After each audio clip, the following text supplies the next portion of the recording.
أعوذ بالله من الشيطان الرجيم. قل هذه سبيلي أدعو إلى الله على بصيرة أنا ومن اتبعني وسبحان الله وما أنا من المشركين.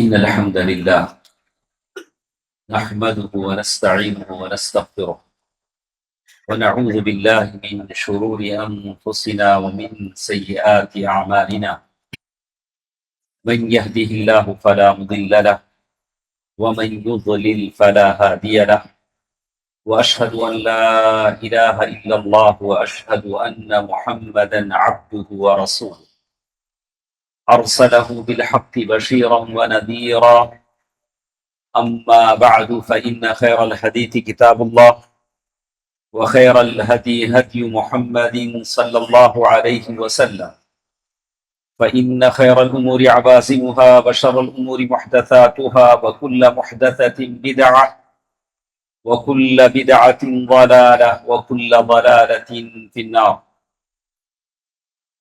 فأعوذ بالله من الشيطان الرجيم. بسم الله الرحمن الرحيم. يا أيها الذين آمنوا قوا أنفسكم وأهليكم نارا وقودها الناس والحجارة عليها ملائكة غلاظ شداد لا يعصون الله ما أمرهم ويفعلون ما يؤمرون. محترم حضرات، میری آواز سننے والی پردہ نشین خواتین، ماں اور بہنوں، سورۃ التحریم آیت نمبر 6 میں نے آپ کے سامنے تلاوت کی، اور سورہ بقرہ کی ایک اور آیت بھی ہمارے ساتھ ہے جس میں اللہ سبحانہ و تعالیٰ کا ارشاد ہے: اعوذ باللہ من الشیطان الرجیم ام کنتم شہداء اذ حضر یعقوب الموت اذ قال لبنیہ ما تعبدون من بعدی قالوا نعبد إلهك وإله آبائك إبراهيم وإسماعيل وإسحاق إلها واحدا ونحن له مسلمون. تمام تعریفیں اللہ تعالیٰ کے لیے ہیں جو ہم تمام کا خالق ہے، مالک ہے، جس نے ہم سب کو انسان بنا کر پیدا کیا. اس سے بڑھ کر کیا چاہتا؟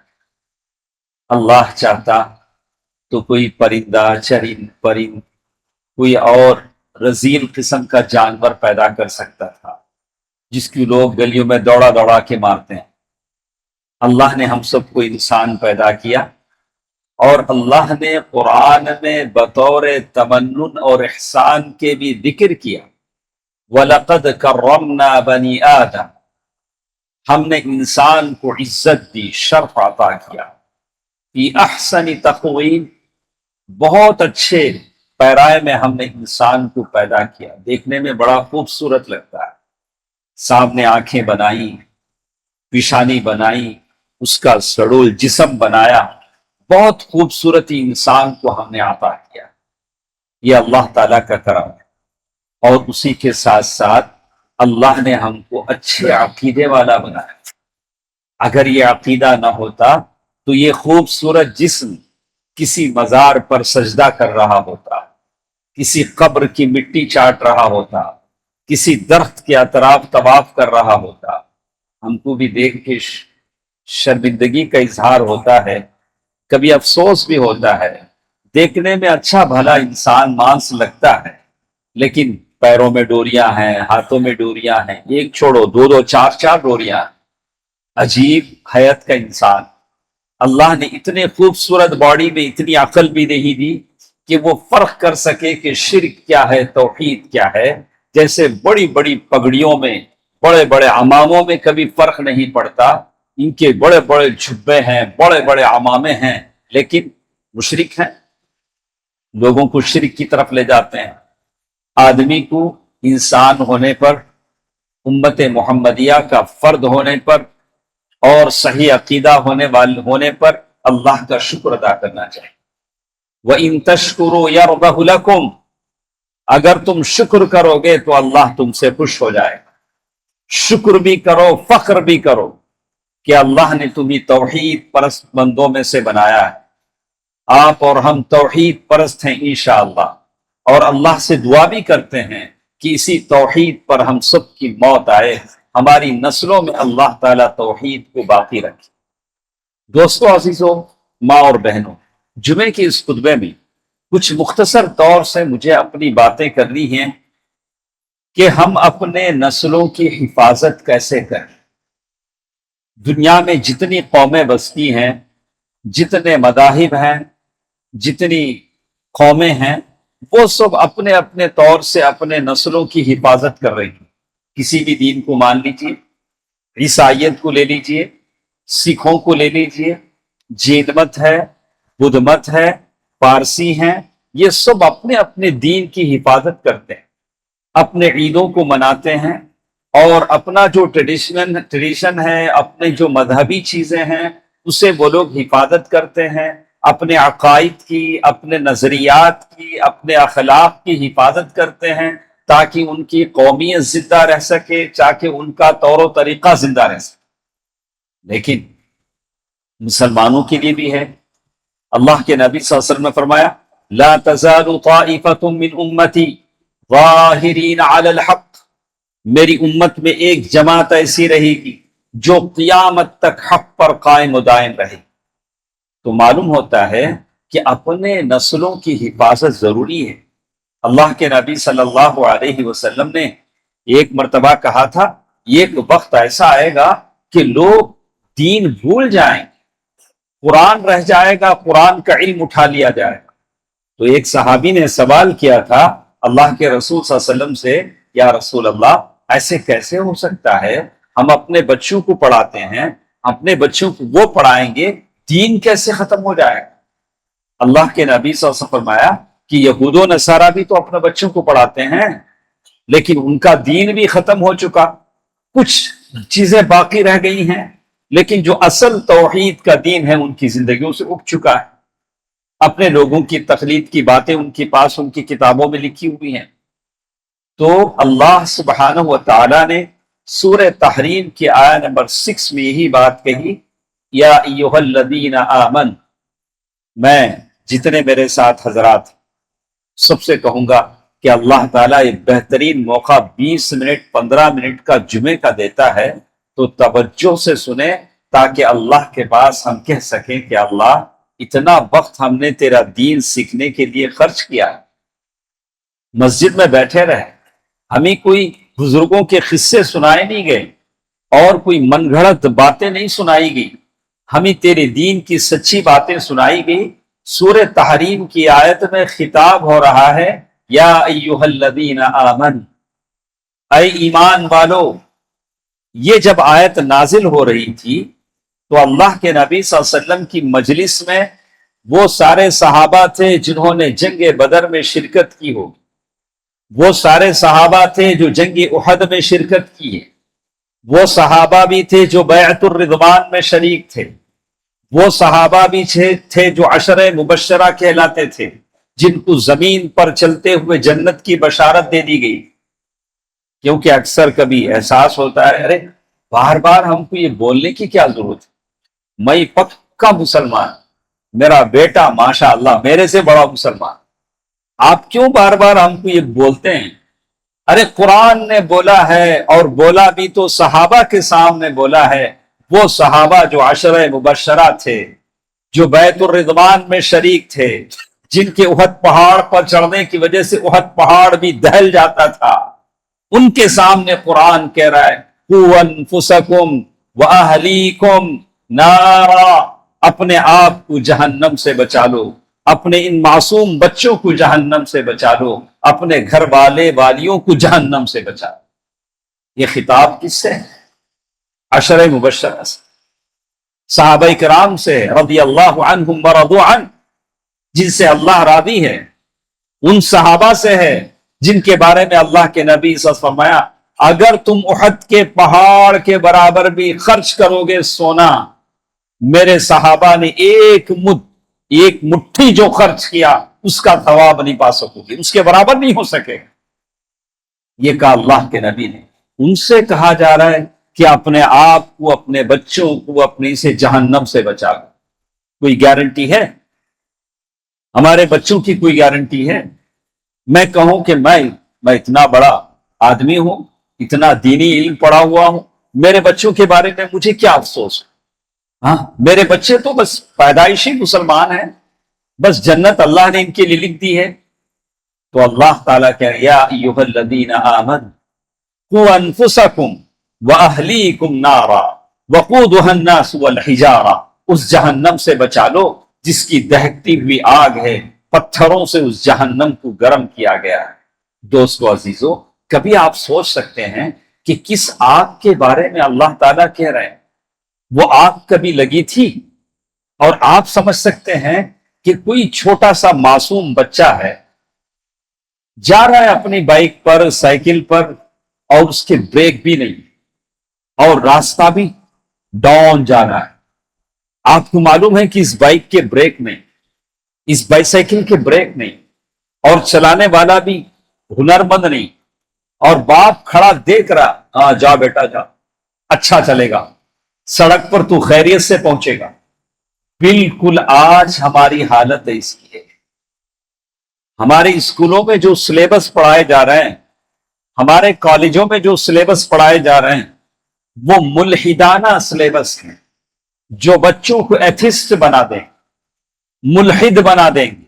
اس کا یہ مظاہرہ آپ نے ایک ہفتہ پہلے دیکھ لیا، ڈیبیٹ میں کیا ہوا، کیسے کیسے مسلمان بیٹھا ہوا ہے اور مفتی صاحب اسے سمجھا رہے ہیں مسلمان کو کہ اللہ ہے نہیں ہے۔ ٹاپک کیا تھا؟ اللہ ہے یا نہیں۔ یہ ایک آدمی کی کہانی نہیں، اس ملک کے ہر بچے کی کہانی ہے۔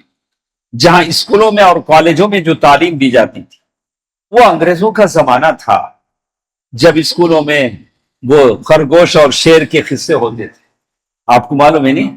وہ شیر باوڑی میں جھانکتا تھا، شیر، بلی، وہ کہانیاں وہ سلیبس میں تھی جو اب ختم ہو گئی۔ اب سلیبس سارے بدل دیے گئے، اور اسلام اور مسلم رولرز کے خلاف منافرت اور دشمنیاں بتا دی گئی، اور اس ملک میں جو مسجدیں ہیں ان مسجدوں کی تاریخی حقائق بدل دیے گئے۔ یہ مسجد وہ تھی، وہ مسجد وہ تھی، فلاں مسلم بادشاہ ایسا تھا، فلاں ظالم تھا، یہ ساری چیزیں سلیبس میں لا دی گئی۔ اب یہ ساری چیزیں پڑھ کر ہمارے بچے کیا اپنے اسلام کو باقی رکھ سکیں گے؟ اور درہ اور کریلا نیم چڑا بولتے ہیں اس پر، یہ جو آن لائن گیمز ہیں جو ہمارے بچے کھیلتے ہیں، جس میں انسان کو ایک ہی لائف اللہ نے دی ہے۔ آن لائن گیم میں تو 10 لائف آدمی کو مل جاتی، ایک لائف ختم ہوتا اور ایک لائف ملتا ہے۔ تو یہ آن لائن گیم دیکھنے کے بعد، یہ اسکول اور کالجز کے سلیبس اور مخلوط تعلیم کے بعد عقیدہ بھی اس کا بگڑ جاتا ہے۔ اور جب مخلوط تعلیموں کے جو کالجز ہیں جہاں مسلم لڑکیاں پڑھتی ہیں، یہ بات اس ممبر سے میں کہہ نہیں رہا ہوں، آپ بحیثیت باپ آپ خود اپنا جائزہ لے لیجیے۔ آپ دیکھیے ایسے سارے کالجز جہاں مخلوط تعلیم ہوتی ہے، کیسے کیسی چیزیں وہاں پیش آتی، کیا کیا کچھ ہوتا ہے۔ ایسے حالات میں آپ اپنے بچے کو کیسے اس کے اسلام پر زندہ رکھ سکیں گے کہ وہ اپنے اسلام کے ساتھ زندہ رہے، اسلامی عقائد کے ساتھ زندہ رہے، اسلامی اخلاق کے ساتھ زندہ رہے۔ یہ میرا اسلام ہے جسے عورت کو حکم دیتا ہے کہ عورت باپردہ ہو، حجاب کرے، اور اگر کوئی عورت ایسا برقع پہنتی ہے کہ برقعے کی ضرورت پڑ جاتی نہیں، کبھی ایسا برقع بھی ہوتا ہے کہ برقعے کو برقع پہنانا پڑتا ہے، تو جبکہ اسلام کہتا ہے کہ نہیں، اسلام کا مطلب یہ ہے کہ عصمت اور حیا کی جو چیز ہے اسے باقی رکھی جائے، ایسا کچھ حجاب نہ بدلا جائے کہ عفت ہی ختم ہو جائے، شرم و حیا ہی آنکھوں سے اتر جائے، ایسی چیزیں نہ ہو۔ تو دوستو عزیزو، ہماری ساری گفتگو یہ ہے کہ ہم اپنے نسلوں کی اس ملک میں کیسے حفاظت کریں. ساری چیزیں آپ کے پاس پتہ ہیں. صبح سے شام تک بچے جو اسکولوں میں پڑھتے ہیں اس سے ہمارے دین کا کوئی واسطہ نہیں. سیکولرزم کے نام پر، گلوبلائزیشن کے نام پر اور استعمار کے نام پر، کیپٹلزم کے نام پر بچوں کو جو کچھ پڑھایا جاتا ہے اقتصادیات کے نام سے، سوشل سائنس کے نام سے، وہ بالکل دین سے بالکل الگ تھلگ ہے. ہمارا دین الگ ہے، ہمارے اصول الگ ہیں، ہمارے ضوابط الگ ہیں اور جو باتیں ٹھیک ہے. اب یہ بچے دین کب سیکھیں گے؟ چلیے ہم آپ کو بتاتے ہیں. سورہ بقرہ کی ایک آیت آپ نے بار بار پڑھی ہوگی. اللہ سبحانہ و تعالی جو میں نے تلاوت کی، ام کنتم شہداء اذ حضر یعقوب الموت، اللہ تعالیٰ سوالیہ انداز میں کہتے ہیں آپ کو معلوم ہے، آپ موجود تھے. کب موجود تھے؟ اذ حضر یعقوب الموت، جب یعقوب علیہ السلام کی سکرات کا وقت آیا. سکرات کا وقت آیا تھا. یعقوب علیہ السلام بڑے خاندان والے، بڑی فیملی، سارے پوتے پوتیاں، ساری اولاد کو جمع کیا اور ایک ہی سوال کیا، ما تعبدون من بعدی، میرے بعد تم کس کی عبادت کرو؟ آدمی جب دنیا سے جا رہا ہوتا ہے تو بہت ساری چیزیں اسے بتانے کی ہوتی، لیکن یہ سوال ایسا ہے آپ اپنے گھر کے دیوار پر لکھ دیں، آپ اپنے دروازے پر لکھ دیں کہ میں دنیا سے چلا جاؤں گا تو میرے بیٹو کس کی عبادت کرو؟ ابھی چل چلاؤ کا وقت تھا، قبر میں جا کر سونے کا وقت تھا. اللہ کے یہ نبی جن کے بارے میں اللہ کے نبی صلی اللہ علیہ وسلم فرمایا کریم ابن کریم ابن کریم، یعنی پورا خاندان شریف زیادہ ہے، لیکن مرتے ہوئے کہہ رہے ہیں ما تعبدون من بعدی. ایک ہی فکر. ہاں ضرور ہمیں فکر ہے کہ میرے مرنے کے بعد میری اولاد کیسے جیے گی، کیسے اس کی مالی حالت کیسی رہے گی، لیکن آدمی تو یہ فکر کرے جیسے یعقوب علیہ السلام نے پوچھا ما تعبدون من بعد، میرے بعد تم کس کی عبادت کرو گے؟ یہ سوال تھا. آج یہ سوال ہر باپ کو اپنے بچے سے کرنا ہے. ہاں ضرور ہم مانتے ہیں کہ چلتے زمانے کے ساتھ ساتھ بچوں اور باپ میں ایک خلیج آ جاتی. آپ اکثر دیکھیں گے کہ اب باپ بچوں میں وہ پہلی جیسی محبت نہیں رہی، پہلی بچے جیسے محبت نہیں رہی. سعودی عرب کی تہذیب میں ہم دیکھتے ہیں بچے جیسے گھر آتے ہیں باپ کے ہتھیلی پہ بوسہ دیتے ہیں، پیشانی پہ بوسہ دیتے ہیں، پیار کرتے ہیں، باپ بیٹوں سے گلے ملتا ہے. لیکن شاید آج کوئی باپ اپنے بیٹے سے گلے ملتا ہو. عید کے دن شاید عید کے دن ملتے ہوں گے، لیکن کبھی کوئی ملے نہ ملے وہ تو بات. اپنے بیٹے سے گلے ملنا، اسے سمجھانا، اسے قریب کرنا اور اس کی اچھائیوں کو اجاگر کرنا کہ تمہارے اندر ایسے ایسے کمالات ہیں، تم بڑے آدمی ہو، تم بہت کچھ کر سکتے ہو، اسے اچھے اخلاق سے سنوارنا، یہ تو ہر باپ کا فرض ہوتا ہے. اور آپ کو معلوم ہے اللہ کے نبی صلی اللہ علیہ وسلم جب بھی کسی سفر سے واپس آتے تو سب سے پہلے اپنی بیٹی فاطمہ کے گھر جاتے رضی اللہ عنہ. فاطمہ کے گھر جاتے، اور کبھی اللہ کے نبی صلی اللہ علیہ وسلم مجلس میں بیٹھے ہیں تو اللہ کے نبی صلی اللہ علیہ وسلم کی مجلس میں فاطمہ الزہرا رضی اللہ تعالی عنہ آ جاتی تو اللہ کے نبی اپنی جگہ اٹھ کر انہیں بٹھاتے. یہ بچوں سے ماں باپ کی محبت ہے جو بچوں کو ماں باپ سے جوڑے رکھتی. جب اولاد دیکھتی ہے کہ گھر میں اسے وہ پیار و محبت نہیں ملتا تو وہ دوسری طرف متوجہ ہونے لگتی ہے، دوسرے لوگوں سے قریب ہونے کی کوشش کرتی ہے، دوسرے لوگوں سے اس کی قربتیں بڑھ جاتی ہیں. یہ سبب ہوتا ہے نسلوں کے تباہ بتاراج ہونے کا. دوستو عزیزو، بہت ساری باتیں میرے ساتھ تھی. ہمارے پاس ایک 8 منٹ کا وقت ہے، 7 منٹ کا وقت ہے. میں زیادہ تفصیل سے آپ کو بتا نہیں سکتا، لیکن جمعے کے خطبے میں اتنی بات تو بتائی جاتی ہے کہ جو بچوں کے لیے سود مند ہو، فائدہ مند. جہاں تک نسل کی حفاظت کی، ہمارے بچوں کی حفاظت کی بات ہے، تو جیسے علماء نے لکھا ہے کہ سب سے پہلے انہیں ایمان و عقیدے کی تعلیم دیں، ان کے ایمان کو مضبوط کریں. اس ایمان کو دیمک لگ چکی ہے، ان کو جو کچھ پڑھایا جاتا ہے، یہ جو کچھ سنتے ہیں، یہ کچھ دیکھتے ہیں، جس کی وجہ سے ان کا ایمان کمزور ہوتے جاتا ہے، تو اس پر آپ توجہ دیں۔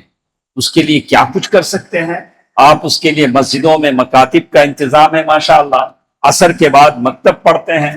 لیکن ایک بات میں کہوں گا، مکتب میں جو کچھ بچوں کو پڑھایا جاتا ہے، صرف سلوہ رضاقہ سے بچے کا عقیدہ مضبوط نہیں ہوتا، ساتھ ساتھ اسے حدیثیں پڑھائی جائیں، عقیدے کی تعلیم دی جائے، اور عقیدے کے سوال و جوابات اس کے دل میں جاگزی کی جائیں۔ اسی لیے سعودی عرب جیسا ملک جہاں بچے کو اصول ثلاثہ پڑھایا جاتا ہے، اصول ثلاثہ کی بنیادی باتیں پڑھائی جاتی ہیں تاکہ وہ عقیدے میں مضبوط ہو جائے، ساتھ ساتھ وہ بھی پڑھایا جائے تاکہ اس کا عقیدہ مضبوط ہو۔ نہیں بہت سارے، میں نے قرآن پڑھ لیا، کیا پڑھا؟ ترجمے کے ساتھ نے ناظرہ پڑھ لیا، صرف ناظرہ قرآن تو تیرے ایمان و عقیدے کی ضمانت نہیں دے سکتا، اس پر آدمی کو کوشش کرنی چاہیے۔ دوسری چیز، نوجوانوں کو، اولاد کو مقصد زندگی سے واقف کروانا چاہیے کہ میری زندگی کا مقصد کیا ہے، میں کیوں زندہ ہوں۔ وَمَا خَلَقْتُ الْجِنَّ وَالْإِنسَ إِلَّا لِيَعْبُدُونَ، اللہ تعالیٰ کی عبودیت ہے، وحدانیت کے ساتھ، وہی میری زندگی کا مقصد ہے۔ میری زندگی کا مقصد تیرے دین کی سرفرازی، میں اسی لیے مسلمان، میں اسی لیے نمازی۔ آدمی کو، نوجوان کو بتایا جائے، جبکہ دنیا میں بہت سارے سلوگنز ہیں، بہت ساری چیزیں ہیں جس میں نوجوانوں کو بہکا دیا جاتا ہے، تم زندہ ہو، نوجوان ہو، تمہاری زندگی ہے، تمہاری مرضی ہے۔ نہیں، زندگی ہماری ہے، مرضی اللہ کی ہے۔ زندگی ہماری ہے، کپڑے ہمارے ہیں، لیکن پہننا ویسے ہی جیسے شریعت نے اجازت دی۔ جسم اللہ کا بنایا ہوا ہے، مرضی بھی اللہ تعالیٰ کی۔ تو مقصد زندگی، آپ کی زندگی کا جو مقصد ہے بالکل کلیئر ہو۔ زندگی کا مقصد صرف عیش، کھیل کود، ناچنا گانا، موت آنے پر مر جانا، یہ تو ہرگز نہیں ہے۔ تیسری چیز، ہر نوجوان کے اندر جو صلاحیتیں ہیں اسے اجاگر کریں۔ میں سمجھتا ہوں مسلمان کا ہر فرد، مسلمان کا ہر بچہ، اس کے اندر بہت ساری خوبیاں ہیں۔ میں بار بار سوچتا ہوں، بچپن میں بھی جو لوگ 1980 کے زمانے میں چنئی کے اس ماحول میں رہے، 77 78 کے زمانے میں، ان کو یاد ہوگا کہ چنئی کے اس بڑے بڑے ہسپتالوں میں، جی ایچ میں بڑے بڑے چیف مسلمان تھے، بڑے بڑے ڈاکٹر مسلمان تھے، بڑے بڑے جج مسلمان تھے۔ آج قوم تلاشتی ہے ہمارے بچوں میں سے یہ لوگ کہاں ہیں، یہ قوم کا سرمایہ کہاں ہے۔ قوم کے نوجوان ایسے بنے کہ تاکہ ابھی بھی کچھ لوگ ہیں، لیکن تناسب اتنا نہیں ہے جو پہلے تھے۔ اب نہیں کہتے کہ اب ہمارے بچے اور ہمارے مسلمان افراد نہیں ہیں، بالکل ہیں، لیکن اس تناسب سے نہیں ہے جو پہلے تھے۔ اس فیصد میں کمی آ گئی ہے۔ ہم چاہتے ہیں کہ یہ ہیرے دوبارہ اٹھیں، قوم کا سر فخر سے اونچا کرے، تاکہ قوم فخر کر سکے کہ یہ ہماری اولاد ہے، اسلام کے یہ ماننے والے ہیں، یہ مسلمان بچے ہیں جو اپنے اعلیٰ تعلیم، اعلیٰ اخلاق کی وجہ سے قوم کا سر، اسلام کا سر، مذہب کا سر ان سے اونچا ہوا ہے۔ ان کے اندر یہ اخلاق، ایسی روش، ایسی تربیت بچوں کی ہو جیسے ہم گزشتہ اپنے اسلاف کی زندگی میں ہم دیکھتے ہیں۔ ایک چوتھی چیز جو انہوں نے ذکر کیا ہے، عیش پرستی کو چھوڑنا سکھائیں۔ آپ یقین مانیں، میرے پاس اتنا وقت نہیں ہے، میں ایک ایک واقعہ آپ کے سامنے بتلاتا جو آپ کو خون کے آنسو رلا دے گا۔ بچوں کو تھوڑا جفاکش بنائیں۔ جفاکش کا معنی ہے بچوں کو اتنا لاڑ و پیار سے نہ پالیں کہ وہ اپنے سسرال میں سیٹ نہ ہو سکے۔ لڑکوں کو اتنے لاڑ و پیار سے نہ پالیں کہ زمانے کی صعوبتیں وہ برداشت نہ کر سکیں۔ ان کو جفاکش بنائیں، محنتی بنائیں، عیش پرست زندگی سے دور کریں۔ آپ باپ ہیں، آپ ان کو عیش پرستی میں مبتلا کر دیں گے، آپ کے بعد کیا ہوگا؟ آپ کے بعد اس کی کون گارنٹی دے گا؟ بچوں کے اندر جفاکشی ہو اور صعوبتیں برداشت کرنے کی طاقت ہو، اور بچوں کے اندر اپنے طور سے کمائی کرنے کی بچوں کے اندر وہ احساس ہو، ذمہ داری ہو، یہ ضروری ہے۔ آج کے زمانے میں ایک اور چیز جس کا ذکر انہوں نے کیا ہے کہ خاص کر نمازوں کی پابندی اور رات جلد سونے کی عادت ڈالی جائے تاکہ ہماری نسلیں محفوظ رہ سکیں۔ ہماری نسلوں میں تو یہ ہوتا ہے کہ جب فجر کا وقت ہوتا ہے، فجر کی نماز ہوتی ہے، تو مسجد سے نکلے ہوئے افراد، یہ بہت خوبصورت منظر ہوتا ہے جب فجر کے بعد لوگ اپنے مسجدوں سے نکلتے ہیں، اور یہ کتنا خوبصورت منظر ہوتا ہے۔ بچوں کو عادی بنائیں کہ وہ نمازوں کی پابند بنیں، خاص کر فجر کے وقت جب وہ اپنے گھروں میں ہوتے ہیں۔ تھوڑا مشکل ہے لیکن بولنا ہماری ذمہ داری، جب تک ماں باپ ہم زندہ ہیں بولنا ہماری ذمہ داری ہے۔ اور اللہ کے نبی صلی اللہ علیہ وسلم فرمایا کلکم راع وکلکم مسئول عن رعیتہ، یہ ہر خاندان کے بڑے فرد کی ذمہ داری ہے کہ وہ اپنے خاندان کو سنبھالے۔ دوستو عزیزو، میرے پاس باتیں بہت ہیں، کچھ ہی باتوں کا میں نے آپ کے سامنے تذکرہ کیا ہے، اور اپنی بات ختم کرتے ہوئے میں آپ کو کہوں گا کہ آج کے زمانے میں جو کچھ ہم اپنے اطراف و اکناف دیکھ رہے ہیں، جو کچھ چیزیں ہماری سمجھ میں آ رہی ہیں، ہمارے عقائد کو لے کر، مذہبی کلچر کو لے کر، مذہبی باتوں کو لے کر یہاں کے ایوانوں میں بحث ہو رہی ہے، 2 3 دن یہ لوگ بحث کر رہے ہیں۔ ایسا کیوں نہیں ہوگا؟ ہم کہیں گے کہ وہی ہوگا جو ہماری شریعت ہمیں اجازت دے، ہماری شریعت اجازت نہیں دے گی تو نہیں ہوگا۔ ہم موحد ہیں، اللہ تعالیٰ ہی کی عبادت کریں گے، ہم وطن سے ضرور محبت کرتے ہیں اور ضرور محبت کرنا چاہیے، اس لیے کہ اس فضاؤں میں ہم جیتے ہیں۔ ہم اپنی صلاحیتوں سے اس ملک کو، اس وطن کو ترقی دیں گے، اس کی سرسبز و شادابی میں بھرپور ہمارا حصہ ہوگا، لیکن وطن کی تو عبادت ہم نہیں کر سکتے۔ عبادت تو اللہ ہی کی ہو، لیکن اس وطن سے، اس زمین سے، اس مٹی سے ہمیں محبت ہے، یہاں کی ترقی کے لیے ہم کوشش کریں۔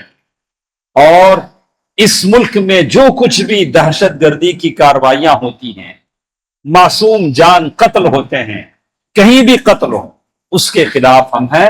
ہماری شریعت اس کی اجازت نہیں دیتا، ہماری شریعت اس کی کبھی اجازت نہیں دیتا کہ کسی معصوم کو قتل کیا جائے اور کسی معصوم کی جان دی جائے۔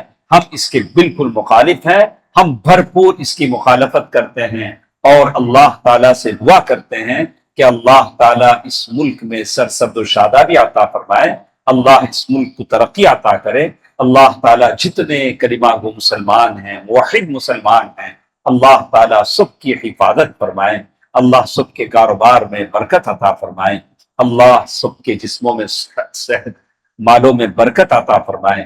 اللہ تعالیٰ دنیا کے کونے کونے میں جہاں بھی مظلوم مسلمان ظلم کا شکار ہیں، اللہ ان ظالموں کے شکنجوں سے ان مظلوم مسلمانوں کو آزاد کروائے، اللہ ان مظلوم مسلمانوں پر رحم فرمائے۔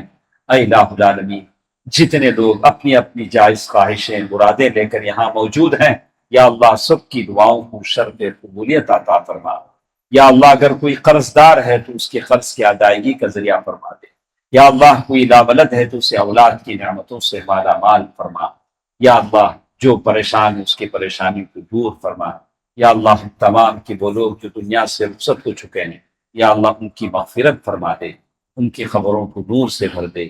آمین۔ صدق اللہ العلی العظیم ونفعني وإياكم بالآيات والذكر الحكيم إنه تعالى جواد ملك كريم غفور رحيم۔